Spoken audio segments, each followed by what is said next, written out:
Hello, my name is Helen Taylor, and I'm the author of Why Women Read Fiction, The Stories of Our Lives. This is a book that I've written to try and explain why women have such a special relationship with fiction. We buy, borrow, steal more fiction books than men, and we love practically every genre except for horror and sci-fi. And at this time of lockdown, I think women, perhaps more than anyone else, understand the importance of fiction in our lives.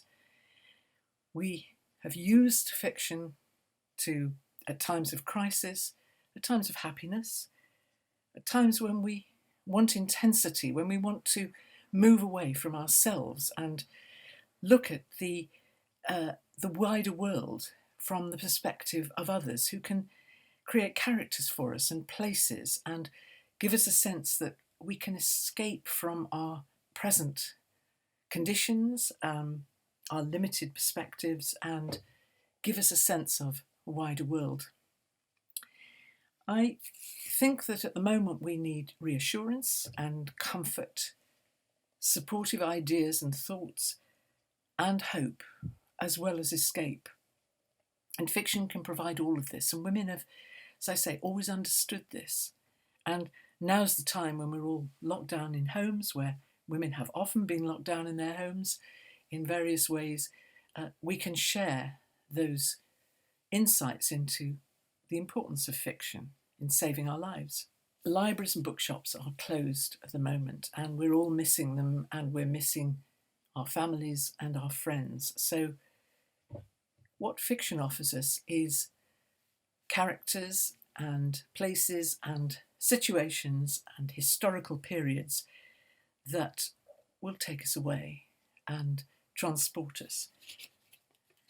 One woman whom I interviewed for my book, I interviewed 400 odd women, they weren't all odd, but 400 women, and one of the women said to me, "My reason for reading is to live more lives than one.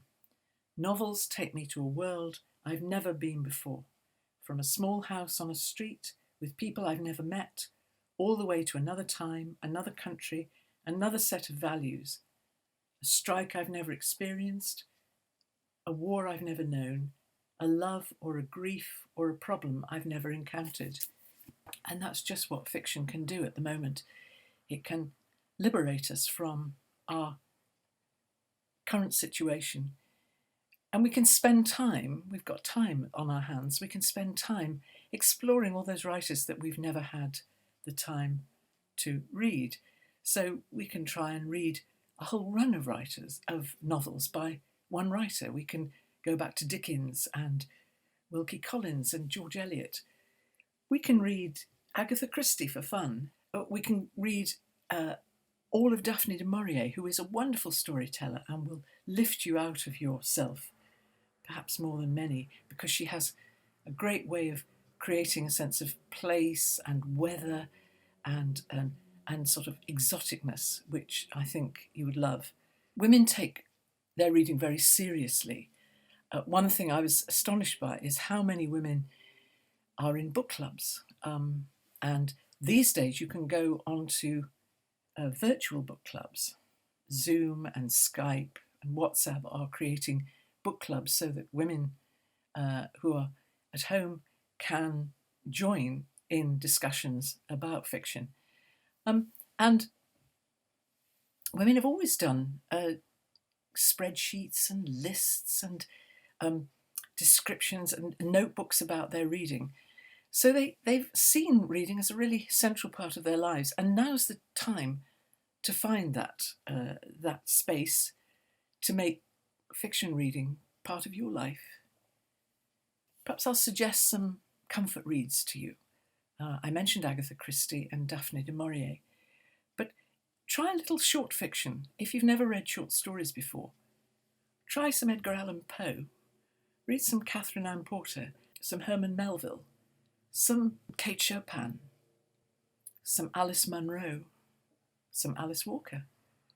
There's a lot of very good short story writers. And there are so many writers around who you can explore that you might never have thought of. Writers like Elizabeth Strout. She wrote the Olive Kitteridge novels, which some people like, some people don't. Scott Fitzgerald's The Great Gatsby, which you may have read at school. Read Chinua Achebe's brilliant novel Things Fall Apart, which is very relevant at the moment. And try Helen Dunmore, who takes you away from our current situation brilliantly. The Siege, about the Leningrad siege, which will astonish you and horrify you. Most of all, enjoy your reading and stay well, and find out what absolute joy there is to be had from just curling up on a sofa and reading a good novel.